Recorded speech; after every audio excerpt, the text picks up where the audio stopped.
Okay, so because men settled our country, it's understandable that they may have some privileges in our society. Some other privileges that you may not think of are promotional opportunities at work. Oftentimes, women are assumed to want a family by an employer, and they may see this as a disadvantage because of assumed time taken off of work for maternity leave or when the children get sick, those kind of things. So, powerful women have often had to sacrifice family for career, whereas men can do both. Another thing is most of our academic curriculum is about men. It's almost as if women didn't exist before the civil rights movement. All your history that you learn in elementary school is just like one man after another man after another man, that kind of thing, male privilege. But we mustn't forget that our country was not settled only by men, but by white men.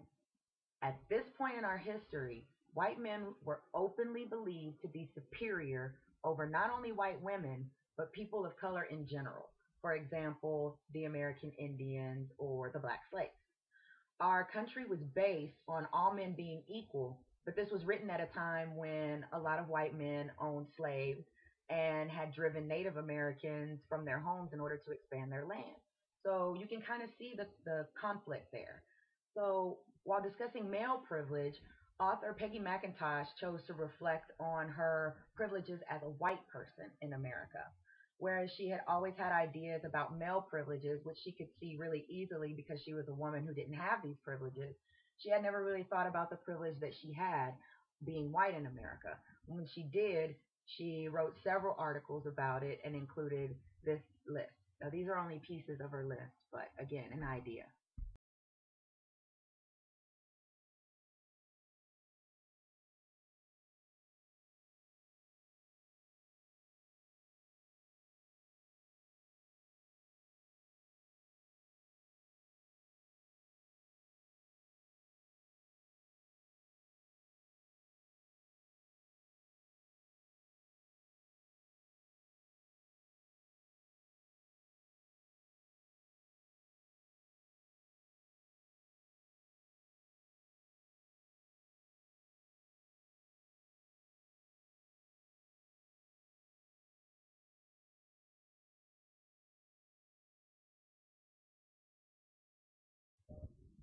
So here we see some serious privileges.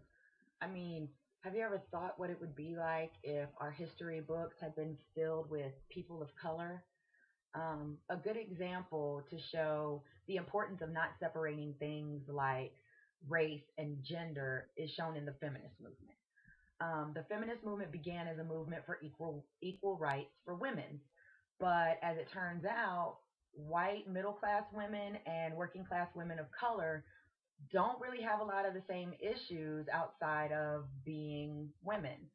So there was a breakdown in the feminist movement because here we are as women fighting for equal rights, but some of these women still haven't gotten recognition as racial equals. So it's important to examine these issues from several sides in order to see the entire picture, right? So now let's take a look at a privileged list that most of you probably never think about and most of you probably belong to.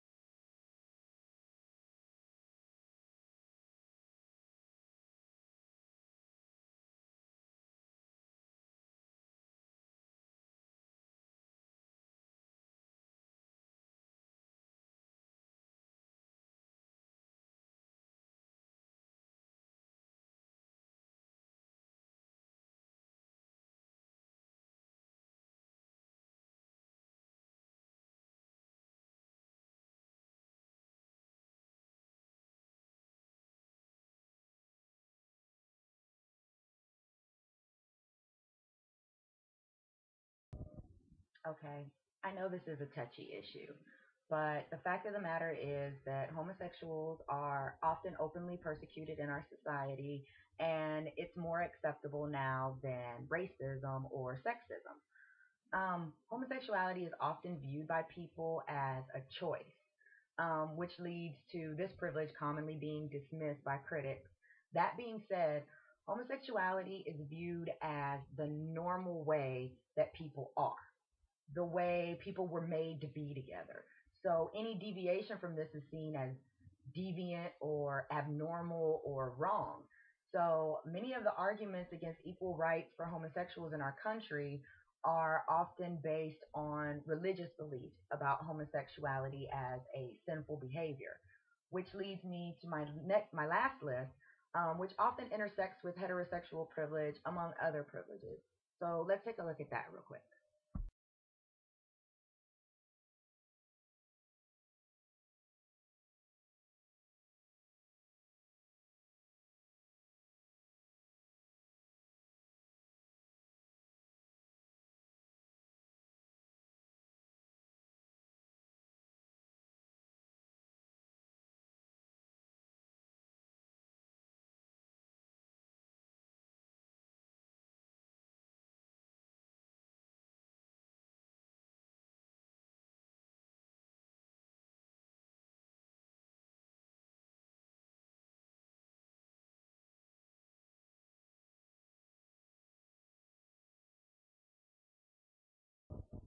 The most important point I'd like to make is that all of these things can be interrelated and shouldn't be separated to be looked at. So now that we've seen some of the themes of privilege, how one culture being the dominant one, which is considered normal, makes other cultures look like they're abnormal or less than, we should begin to question how these different privileges interact and affect each other. For example, Christian privilege can help enable male privilege and heterosexual privilege because of religious beliefs about the position of men in society and about homosexuality. Also, historical views of our nationality enable white privilege and male privilege because these are the people who are shown in our country or in our history who have made our country what it is, the people who are in power, the majority.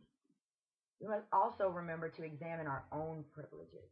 Accept that occasionally we are given an advantage over others based simply on our group identity, physical appearance, on our ability.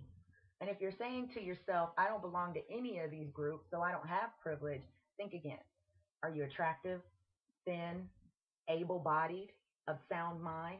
You most likely have some social privilege in America. Most importantly, we have to be willing to forego some of our privileges to create equality for those who are less privileged. That seems to be the most difficult part. Nobody wants to give up their privilege.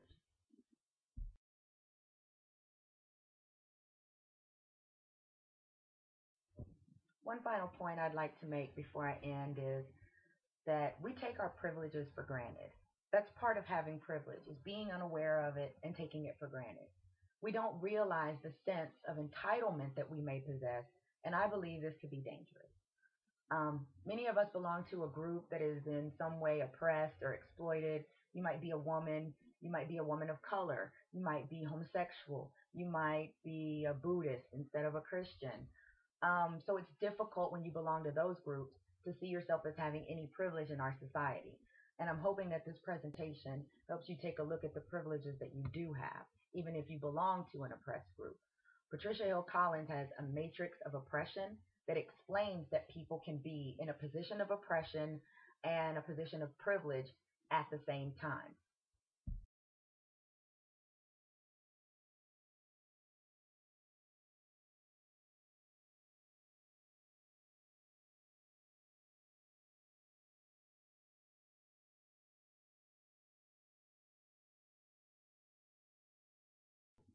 Now, in closing, this is just a drop in the bucket of this issue. It's a very small amount of information, very limited because of the project. But I hope this small amount of information has created an interest in finding out more about privilege in America, or possibly about the theory of intersectionality. So please check my references and my suggested YouTube videos, which are awesome, at the end of this presentation, and comment below.